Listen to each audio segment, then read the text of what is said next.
They thought power made them untouchable, CEOs, senators, billionaires with god complexes. But I made them crawl, cry, confess, and then I captured it all on tape. They called me cruel. They called me dangerous. They called me queen. But behind the throne, there were cracks. Behind the leash, a woman lonely, tired, raw. And then he showed up. Not to kneel, but to see me. This isn't just about domination. It's about destruction, surrender, and what happens when the one who controls everything finally loses control. This is Fuck Like a Queen.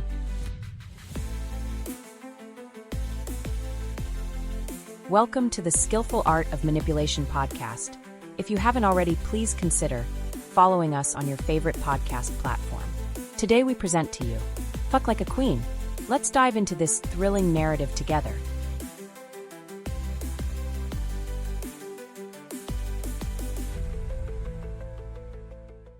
Chapter 1. The Collar Doesn't Lie. They always think they're the exception. No matter how many come before them, judges, generals, billionaires with bank accounts so deep they could buy silence in bulk. They walk through that door thinking they'll be the one to break me. The one to tame the queen. They dress it up in different fantasies. Some come in cocky, some come in cautious, but the hunger behind their eyes is always the same. That sick little craving for surrender, for punishment, for someone to finally say no to them. And mean it. But I don't just say no. I say kneel. I say beg. I say lick the dirt you walk on and call it dinner, motherfucker. And they do. Every single time. My throne room, my dungeon, ain't some backroom fantasy space filled with cheap plastic toys and bad lighting. This is a cathedral built for sin. Black marble floors polished, so well they reflect shame. Deep crimson velvet curtains that bleed into the walls like a bruise. Chains hang from the ceiling like ornaments from a cursed Christmas tree.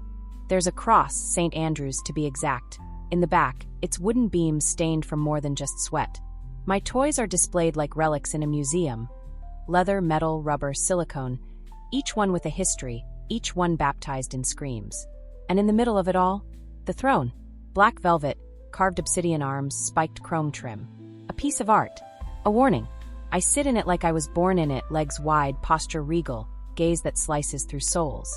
My heels rest on a plush cushion one of my past pets used to kneel on before he got too mouthy. Now he's a file on my drive and a shattered career in a headline. Tonight, it's Senator Matthew Crawford's turn. Oh yes, that Crawford. Mr. Family Values himself. Mr. Porn is destroying our children. Mr. We must protect the sacred institution of marriage. He's on every damn talk show preaching about decency while balls deep in escorts who sign NDAs thicker than his morals. But none of them are me. Crawford walks in wearing a $5,000 suit that hugs his bloated frame like a lie he's told too many times. His wedding band still sits on his finger, glinting in the low light like a joke. I don't ask him to take it off. I want it there. It adds to the humiliation. His breath stinks of scotch and secrets. Close the door behind you, I say without looking up. The command is soft, but it slices through the air like a whip. He jumps, fumbles, obeys. Good. Take off the suit. Slowly. He starts with the jacket. Folds it. Hangs it neatly on the rack like this is some hotel closet. The tie next, trembling fingers loosening the knot. He's nervous. Good. If he wasn't, I'd be disappointed. Shirt too. And shoes. And socks. All of it. He's bare within minutes. Standing in nothing but shame and boxers that barely contain his flaccid self-esteem. The scar across his stomach tells me he's had surgery. The tan line on his ring finger says he's only sometimes loyal. But the way his eyes avoid mine, that tells me everything. I rise from the throne. He's already shrinking. In front of me, Senator Matthew Crawford, the same man who tried to push anti-LGBTQ legislation last year, stands twitching like a fucking puppy who pissed on the carpet. I slap his face, not hard, just enough to wake something up in him. He gasps. On your knees. His legs crumble like wet paper. I walk behind him, grab the collar, blood-red leather with silver studs, and wrap it around his neck like a noose made of truth. It clicks shut with a satisfying snap. There. Now you look like what you are. He tries to speak. I slap him again, this time harder. You don't talk unless I say. Nod if you understand. He nods. His face burns. I pace in slow circles, boots echoing like a metronome of fear. You know what this is, don't you, Senator? This isn't just playtime. This is justice. You're here because the world lets men like you get away with everything. Because apologies are cheaper than consequences. Because power makes people forget they're accountable. He's crying now. A soft, pitiful sob. I smirk. Tell me, how much did you pay that in turn you got pregnant last year to disappear? 10 grand? 20? Or was it just enough for an abortion and a bus ticket? His sob turns into a moan. He doesn't even know why anymore. I grab the leash and yank it forward, dragging him like a dog across the floor until his face is inches from my stiletto heel. I press it against his lips. Kiss it. He does. Again. Harder. I should spit in your mouth, I whisper. You're filth. You know that, right? Yes, mistress. Say it. I'm filth. Louder. I'm fucking filth. Good boy. The session goes deep. I tie him to the cross. I flog his back until it turns the color of betrayal. I read his wife's wedding vows out loud while I make him count every lash. When he stumbles, I shock him with a little toy he swore he'd never let another man use on him. But I don't give a damn what he swore. He's mine now. The hidden cameras catch everything. Multiple angles.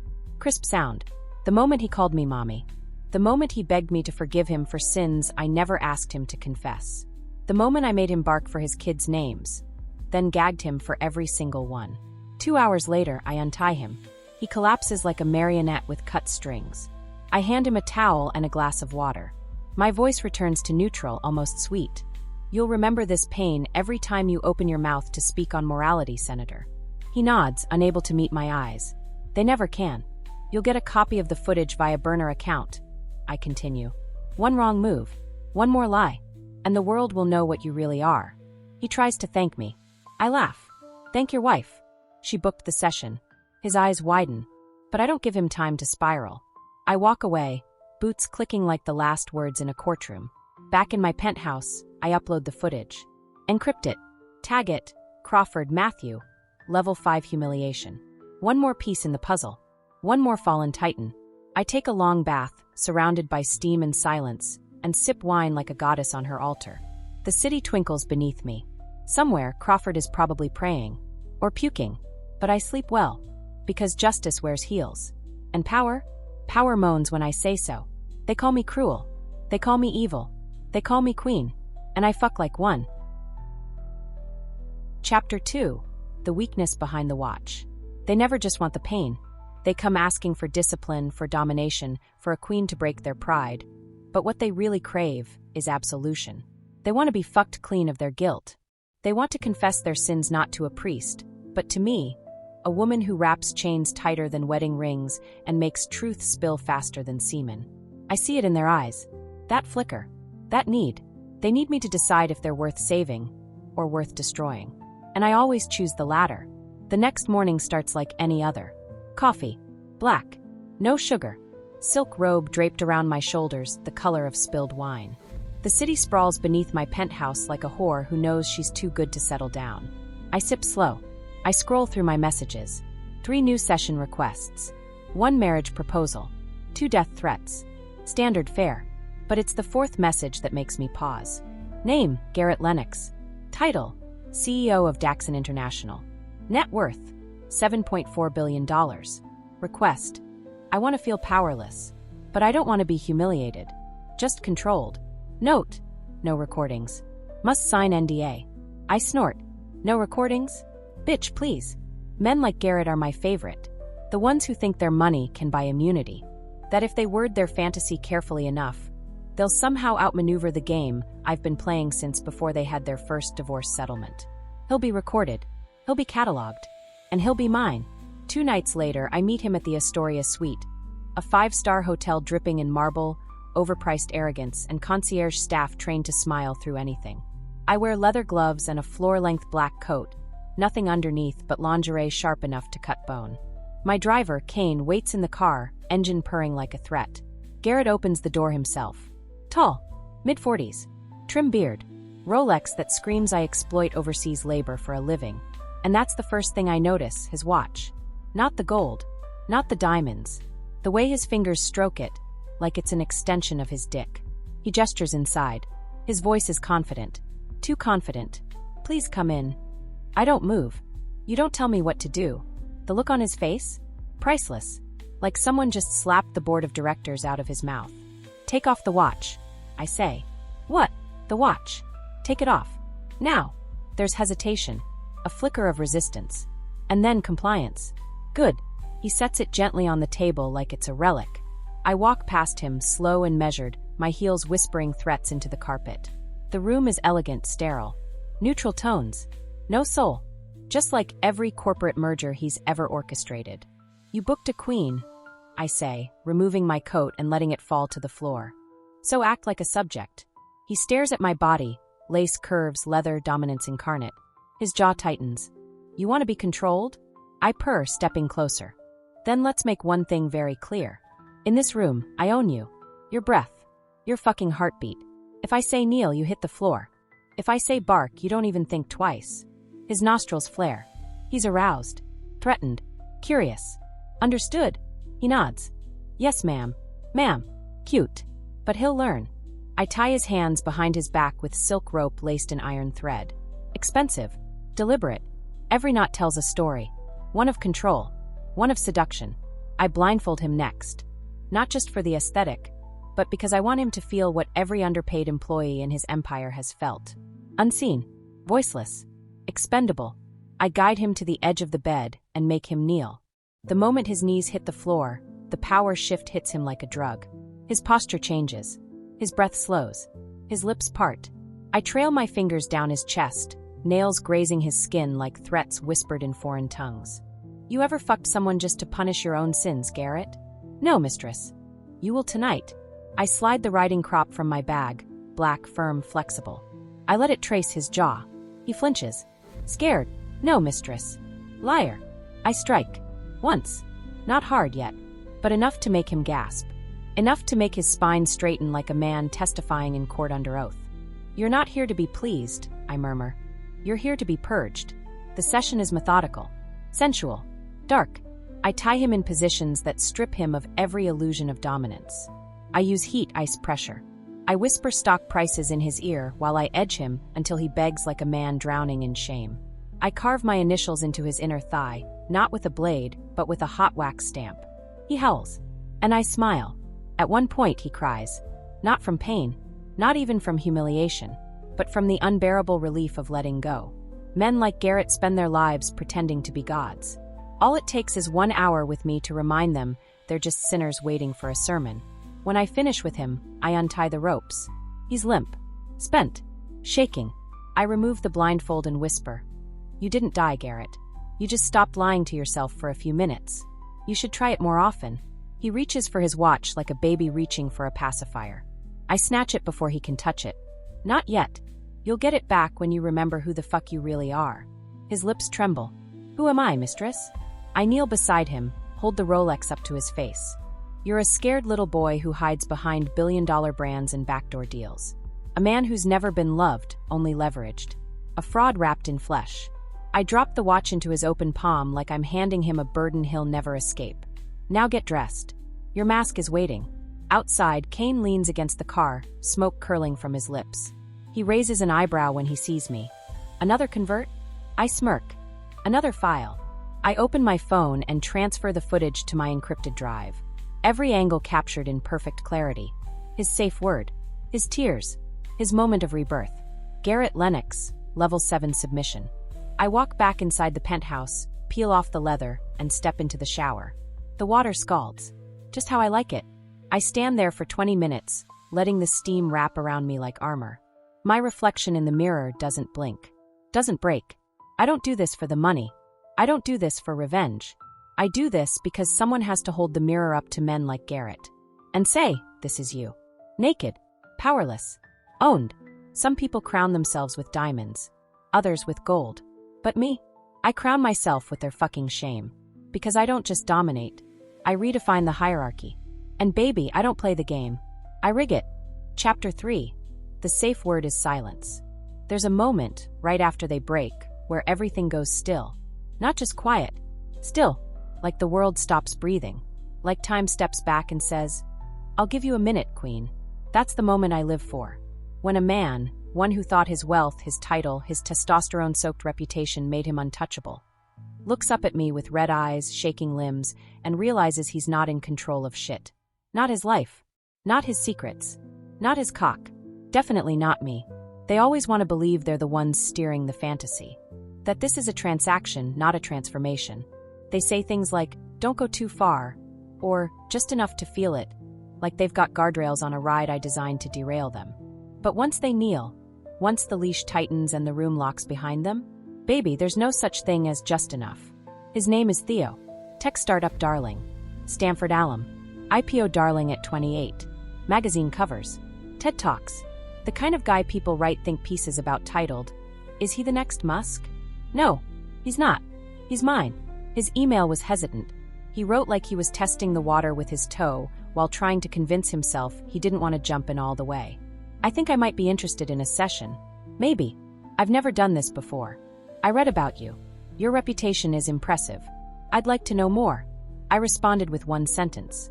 Wear black. Bring nothing. Speak only when spoken to. He replied with his hotel address. I arrive late on purpose. 15 minutes past the hour. That's enough time for him to feel ignored, unimportant. Two sensations men like him rarely face. It makes them squirm. Makes them ready. When I enter, he stands too quickly. He's tall. Too lean. Nerves are stamped across his face like acne scars. His hands twitch at his sides. He's trying not to look scared, but I can smell the panic underneath the cologne. You're late, he says. Wrong move. I tilt my head. Slowly. Let the silence stretch until it strangles the room. I didn't ask for your opinion, I say. He freezes. I take one slow step toward him, my heels slicing the silence like blades through silk. Take off your shirt. He hesitates. Another wrong move. I reach into my coat, pull out a pair of shears, and cut the shirt off him in 4 aggressive snips. Fabric falls to the floor. His chest is heaving. Fear. Excitement. Shame. It's delicious. I said nothing about you choosing how. I murmur in his ear. Next time, follow fucking instructions. I toss the ruined shirt at him. That's a $900 reminder to shut your mouth. He nods. I slap him. You nod again without permission, and I'll put you in the corner like the little bitch you are. The tears come fast after that. I tie him up differently. Not with rope. Not with cuffs. But with anticipation. I blindfold him, make him strip the rest of the way himself. I make him describe what he thinks I'll do to him. He stammers through guesses, spanking, a whip, maybe a leash. I smile at his small imagination. So limited. So ordinary. Instead, I walk him into the bathroom. Steam. Dim light. Black tiles. And a chair, cold metal, bolted to the floor. I sit him down, strap his ankles, wrists, and throat in place. One wrong movement, and he chokes. That's not accidental. That's architecture. Comfortable? I ask. He gulps. Why, yes. I say nothing. For the next 30 minutes, I don't touch him. I pace. I let the silence eat him. I make sure he can hear the sound of my boots. My breathing. The small clicks and zips of tools he'll never see. I let dread curl around him like smoke. I wait until his thighs are trembling. Then I lean in. Safe word. Orchid. I smile. I love when they pick something delicate. So poetic. So tragically hopeful. I open a vial and drip cool oil onto his thighs. He gasps. I press a needle against his collarbone. Not to pierce, just to tease. He flinches. Then I whisper. The safe word is only useful if I give a fuck. His breath catches. You want mercy? I whisper. You better earn it. And that's when I start. The scene is designed to break him not with pain, but with exposure. I make him beg. Not for release, but for acknowledgement. He wants to be seen. Known. But I feed him anonymity. I never call him by name. Only by what he is. Coward. Puppet. Empty suit. Every label strips another layer of his dignity. I write numbers on his chest with lipstick and force him to guess what they mean. He gets it wrong. Over and over. Until finally, I whisper the truth. Those are the salaries of the women you paid less than their male counterparts. He sobs. But he still doesn't use the safe word. That's the thing about men like Theo. They crave consequence more than climax. The video is fucking exquisite. The high-def audio picks up every breath, every moan, every syllable of him begging to be human again. I don't post it, of course. I don't leak everything. Some clients get a pass. But I file it. Label it. Just in case. Aftercare is brief. I untie him.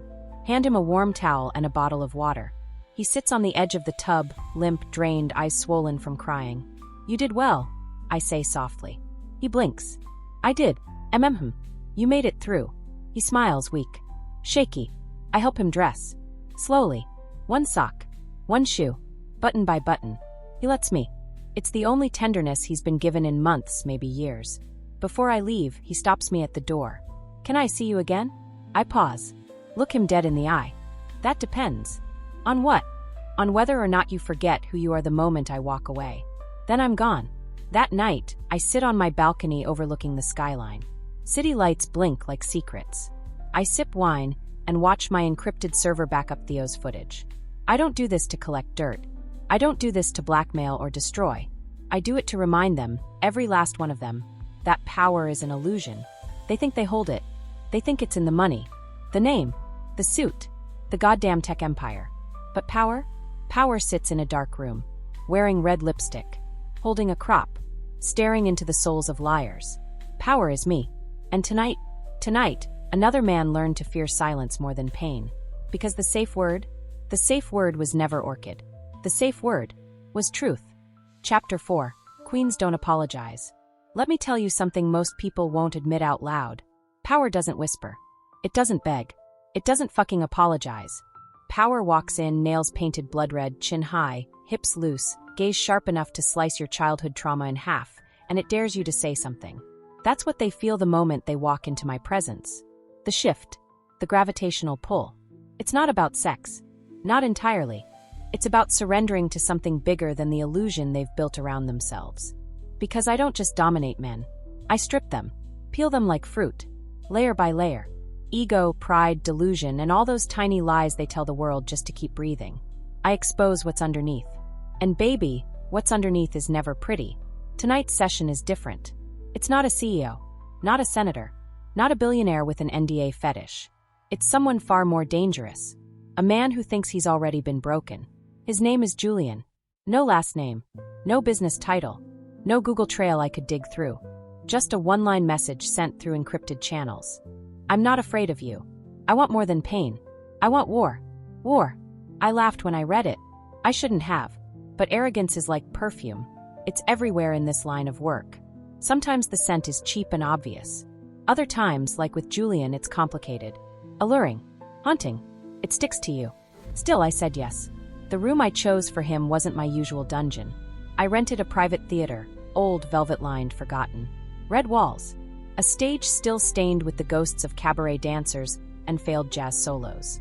The kind of place that smells like broken dreams and cigar ash. Julian was already seated in the front row when I walked in. Alone. Legs spread. Arms resting on the back of the velvet chairs beside him. Like a fucking king without a throne. He didn't stand. He didn't flinch. He just looked at me like he already knew what I tasted like. No one does that to me. Not unless they're about to be ruined. I expected more, he said, voice deep, smooth, seasoned. Not cocky. Calculated. I walked past him slow. Measured. My boots echoing against the wooden floor like a countdown to hell. I stepped onto the stage. Looked down at him. You expected to matter, I replied. You don't. He smiled. But his eyes didn't. You're beautiful, he said. I raised an eyebrow. Don't flatter me, Julian. It won't endear you. I don't need your praise. I own your attention. I'm not here to be owned, he said. And that's when I realized. He didn't come to surrender. He came to test me. And fuck. I love a test. The session began without safe words. He refused to give one. Said they were for men who feared drowning. I told him drowning wasn't the worst thing I'd do to him. He smirked. I didn't tie him. I didn't gag him. I left his limbs free. Because freedom is more terrifying than chains. When you know the pain is coming, and you have every chance to run, but you stay. I used my voice first. Just my voice. I told him about the men who'd sat where he sat, who'd whimpered, wept, cursed, and confessed their deepest sins while I carved forgiveness into their skin. I told him I'd made titans cry, had billionaires beg for a taste of my heel, had evangelists on their knees saying, "Mistress," louder than they ever said God. He listened, silent, unmoved. So I touched him. Not sexually. I placed my palm flat against his chest, right over the heart, and whispered, "Beat for me." And it did. Hard. But his eyes. Still blank. Still distant. This wasn't submission. This wasn't defiance. This was something else. I escalated. Dragged him on stage. Pushed him to his knees. Slapped his face. Not for pleasure, for pressure. "Fight me," I hissed. He looked up, chin bleeding, lips split open just enough to make sin look like art. I already am. And then he stood, unchained, unapologetic. He pressed his forehead to mine. Didn't kiss. Didn't plead. Just existed, right there in my space. A heat between us that wasn't desire or hate, but something far more dangerous. Understanding. This wasn't a scene. This was a war between equals. A queen and a fallen king with nothing left to burn. We fought each other that night without touching. No ropes. No gags. No impact toys. Just eye contact and truth bombs. He told me about his past without words. It was in his posture, in the scars down his arms, the silence behind his sarcasm. I could feel the weight of his childhood, the betrayal, the loss, the years of pretending not to need what he craved most, to be seen. I whispered every truth he tried to hide. You want pain because it's easier than connection. You hate intimacy because it reminds you you're real. You crave being controlled because you've spent your life controlling chaos. Every line hit him like a whip. Every syllable tore flesh. But he didn't break. And neither did I. Hours passed. We didn't fuck. We didn't cry. We just unraveled, piece by piece, wound by wound, until finally near dawn he said softly, "You don't scare me." And I said, "You're not supposed to be scared. You're supposed to be free." And for the first time his eyes, those dark, haunted eyes, shifted. Just a fraction. Just enough. The silence stretched. Then he whispered, "You win." But I didn't feel victorious. I felt raw, exposed, and worse, seen. When I left him that night, I didn't record anything. Didn't file a video. Didn't encrypt shit. Some things aren't trophies. Some battles aren't won for show. Julian wasn't a client. He was a mirror. And baby, when a mirror looks back at you and doesn't flinch, that's when you realize the real war isn't in breaking others. It's in surviving yourself.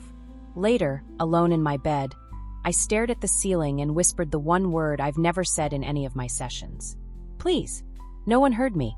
No one ever does. Because queens don't beg. We don't break. But sometimes, just sometimes, we remember what it felt like to bleed. Chapter 5, The Price of Permission. The whip never leaves marks on me. That's the part nobody sees. They assume because I wield the leash, the crop, the humiliation, because I command men who rule industries to crawl between my heels, that I'm untouchable. That I float above it all like some dark goddess who never bleeds, never bruises, never bends. But the truth? The truth is far more fucked than any of them would ever dare to imagine. I don't wear armor. I wear expectation. And every session, every scream, every sob, every orgasm weaponized into obedience, it builds the mask thicker. It feeds the legend, the name, the power. But underneath that, I'm just a woman who hasn't been touched without strategy in 5 years. It was a Thursday, late session, private residence in the Upper Hills. The kind of modern mansion that screams loneliness behind every minimalist surface. No personality, just furniture you're scared to sit on. Art that costs more than a house and means nothing. He was waiting for me on the balcony, naked except for a silver collar. Name, Carson Roth. Age, 39. Profession, defense contractor. Marital status, divorced. Twice. Kinks, degradation. Financial domination. Come control. Worship. But none of that mattered as much as what was in his eyes. Desperation. Not the kind that begged for a spanking. The kind that whispered, "I don't want to disappear tonight." He didn't speak when I entered. Didn't try to set the mood or control the room. He simply got on his knees. And waited. I said nothing. I circled him, slow, watching the way his back arched, the way his breath shortened when I got close, the way his cock twitched in anticipation not of pleasure, but of permission. They always think they're asking for pain. But it's never that simple. What they really want is to be acknowledged. And I make them earn it. Crawl, I said. He did. Not gracefully. Not theatrically. But hunched and raw, like a dog thrown out in the rain. I led him into the living room. Large. Open. Pointless. He followed on hands and knees, palms sliding against polished stone that probably never felt dirt before. "Good boy," I whispered, brushing my heel under his chin. He whimpered. His cock drooled against the floor. "Do you trust me, Carson?" "Yes, mistress." "Do you believe I see you?" I hope you do." Wrong answer. I slapped him. Not with my hand, with words. I don't deal in hope. Hope is for the weak. You're not here to hope. You're here to obey. You're here to surrender. He shuddered. "Yes, mistress." "Better." I strapped him into a kneeling device shaped like a cross between a medieval prayer bench and a sex toy. His knees fit into the padded dips, his wrists chained behind his back, his head locked in place by a thick leather strap, so he couldn't look away. He was mine. I pulled out the long metal wand, taped with steel, programmed to pulse. Not a toy, a tool. He flinched when I circled him. Scared? Yes, mistress. I smiled. Good. That means you still feel. I didn't start the session with pain. That would have been too easy. No, Carson needed something else. He needed to confess. So I sat behind him, silent, and waited. After 15 minutes, he broke. I cheated on her. Both of them. I wasn't enough. I said nothing. The wand sat idle in my lap. The power was in my stillness. She cried when she left. She said I loved control more than I loved her. She was right. Still, I said nothing. She told me I'd die alone. I stood, walked in front of him, and crouched so our eyes met, barely an inch apart. And what did you say? He paused. I said, I hope so. I smiled. And that's when I turned the wand on. The next hour was symphony. Not noise music. I used sound, vibration, breath. I brought him to the edge over and over, but never let him finish. Every moan was a memory. Every gasp a regret surfacing. I dragged his shame out of him like poison from a wound. And the whole time, I stared straight into his eyes. Made him look at me. At himself. Until finally, when I whispered, come, he shattered. Tears. Snot. Come. A holy trinity of release. He collapsed, shaking, chained in his own mess. I released him gently. Wiped his face. Cradled his head in my lap like a child who survived a storm. He didn't speak. Just breathed. And for the first time in a long time, I felt something too. Not lust. Not pride. Not power. But sorrow. Because I recognized that pain. The ache of being seen and still not feeling real. Later, when I stood to leave, he asked something no client ever has. Will you stay a little longer? Just sit with me? I froze. Not because I was offended, but because I didn't know how to say yes. I sat down. On the floor. Still in my boots. My corset pressing into my ribs. Hair perfect. Lipstick untouched. Mask intact. And I just sat. Minutes passed. Maybe hours. We didn't speak. We just existed. Two broken creatures who'd spent too long pretending control was comfort. And maybe, just for a moment, neither of us had to pretend. I left before dawn. Didn't charge extra. Didn't record. Didn't file. Because Carson didn't need a punishment. He didn't need a leak to learn his lesson. He needed permission. Permission to feel. To break. To admit he was fucking tired. And maybe, so did I. When I got home, I didn't shower. Didn't drink. I sat in front of the mirror. Still dressed. Still painted. Still her. The queen. The dom. The destroyer. But beneath it, a woman who couldn't remember the last time she came without control in her hands. Or love in her chest. They say power costs something. But nobody talks about the interest. The compound weight of being wanted, needed, obeyed, but never held. Never touched without purpose. And as I stared into my own eyes, I whispered the one word I swore I never would. Help! No one answered. Because queens don't cry. Not when they rule the world.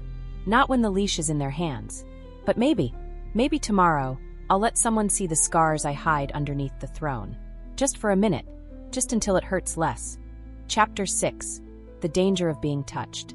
There's a rule I never break. Don't let them touch you. It's not about safety. I know how to end a session with a flick of my wrist and a blade tucked in my heel. It's not about professionalism either.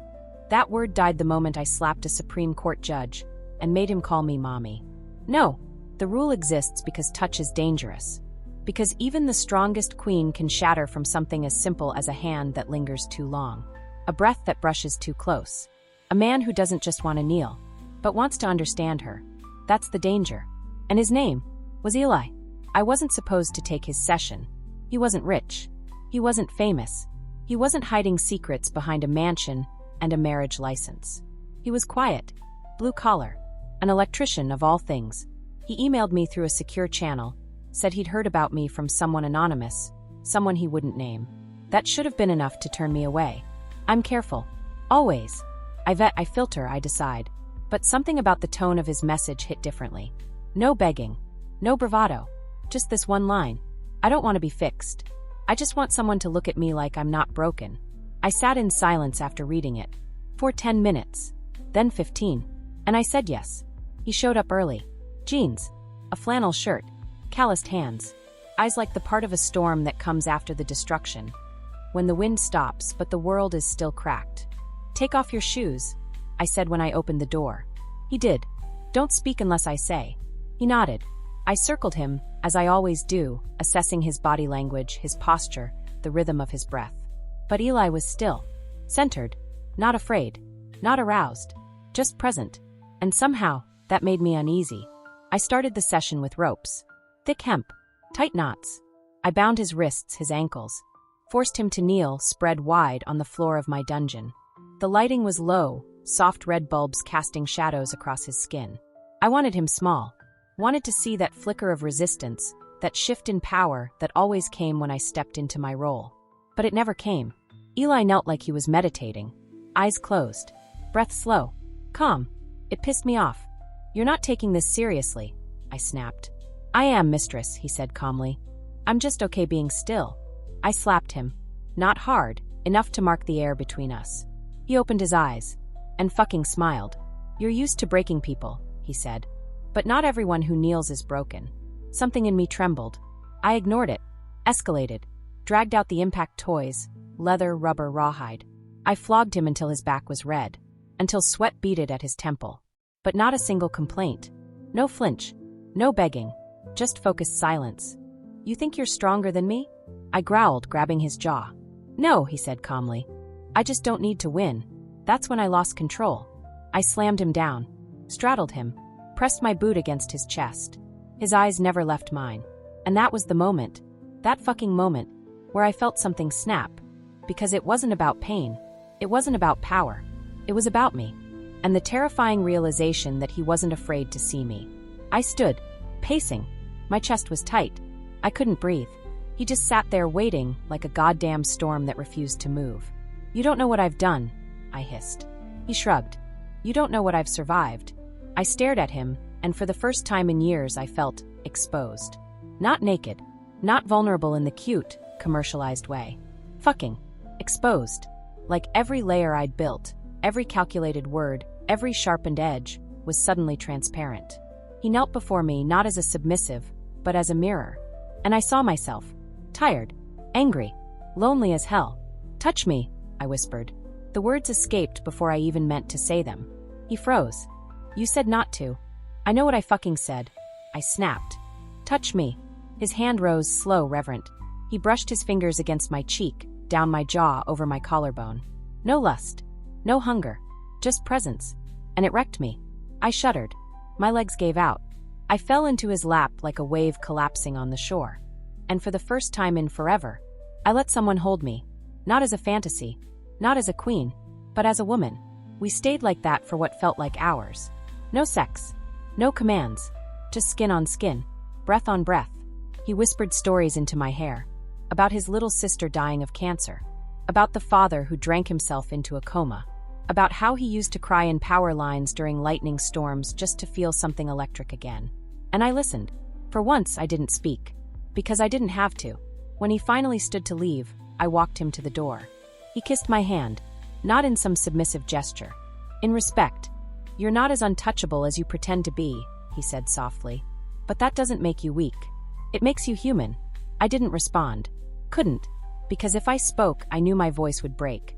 After he left, I stood in the middle of the room, fully clothed, mascara smudged, chest aching. I didn't file his name. Didn't upload video. Didn't even charge him. Eli wasn't a client. He was a crack in the wall I've spent a decade building. And the fucked up part? I liked it. But cracks, no matter how small, grow. And the most dangerous thing a queen can ever feel is want. Chapter 7. The throne must burn.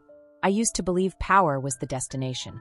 That if I broke enough men, conquered enough egos, owned enough moments of vulnerability, I'd finally be untouchable.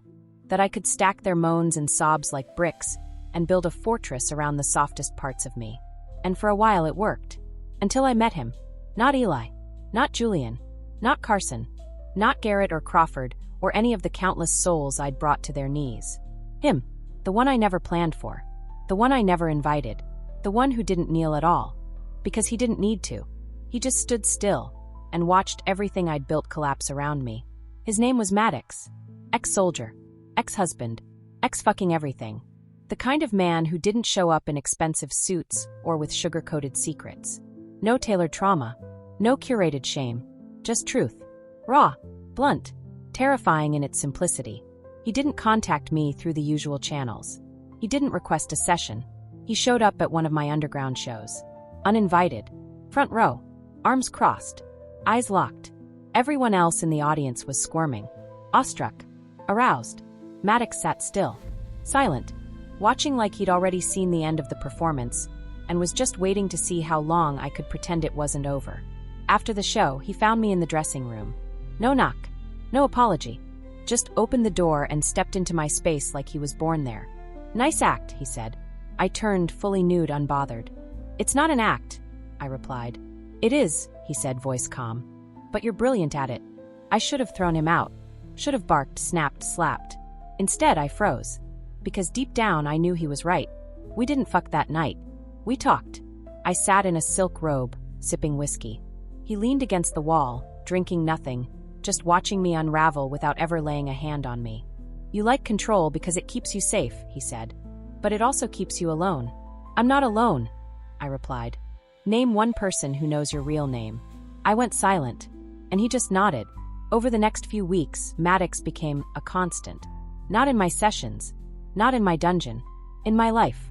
He'd meet me for coffee, walk with me through abandoned city blocks at night, sit with me in silence while I stared at nothing. He never touched me, never asked to. He just existed beside me. No leash, no rules, no performance. And fuck, that scared me more than anything I'd ever done to another human being. One night, I asked him why he stayed. You don't need me, I said. He smirked. That's why I stay. Everyone else needs something. You're the only one brave enough to pretend you don't. Pretend? Yeah, because you do. You need to be seen, not worshipped. Seen. His words hit like a crop across the spine. That was the first night I cried in front of someone. Not in a scene. Not in control. Just me. I collapsed into him, sobbing so hard my chest felt like it might tear open. He held me. Quiet. Still. No words. No advice. He let me fall. And didn't try to catch me. Just stayed. Days turned into weeks. I stopped seeing clients. Turned down sessions. Ignored requests. Let my inbox fill with unread confessions and filthy desires. I wasn't the queen anymore. I was something else. Something softer. Something real. But the past never stays buried. One morning I woke up to a leak. An anonymous upload. Footage from my encrypted archive. Dozens of sessions. Faces blurred but voices raw. Begging. Crying. Moaning. Not just one video. All of them. Someone had breached me. Not just my files. Me. I went numb. Sat at my desk. Watched the clips loop. One after another. Crawford's collar. Garrett's tears. Theo's breaking point. Carson's trembling voice. My words echoing through it all like some dark priestess reciting judgment. The world would eat it up. But not because of the men. Because of me. Because I was the one who'd pulled the strings. Controlled the scene. Owned every second. And now the power was gone. Maddox came over that night. I didn't speak. He didn't ask. He just sat beside me while I stared at the screen. After a long silence, he finally said, "So what are you going to do?" I looked at him. Really looked. Burn it all. He didn't flinch. Good, he said. I erased everything. Every backup. Every hidden drive. I even destroyed the throne. Took a sledgehammer to it. Leather. Wood. Steel. I smashed it until there was nothing left but dust and blood under my fingernails. It was over. I didn't stop being who I was. The queen lives in me still. But I stopped needing to prove it. Stopped needing to conquer. Because control without connection is just a prettier cage. And I'd been inside it too long. I'm not afraid of being seen anymore. Not afraid of softness. Of being touched. Of wanting. I still own my name. But now, I let someone else whisper it in the dark. And when I come now, it's not from breaking someone. It's from letting go. Power isn't in the whip. Or the collar. Or the leash. Power is in the woman who can destroy everything. And still choose to love herself. That's me now. Not untouchable. Not unbroken. Just real. Just alive. Just fucking free.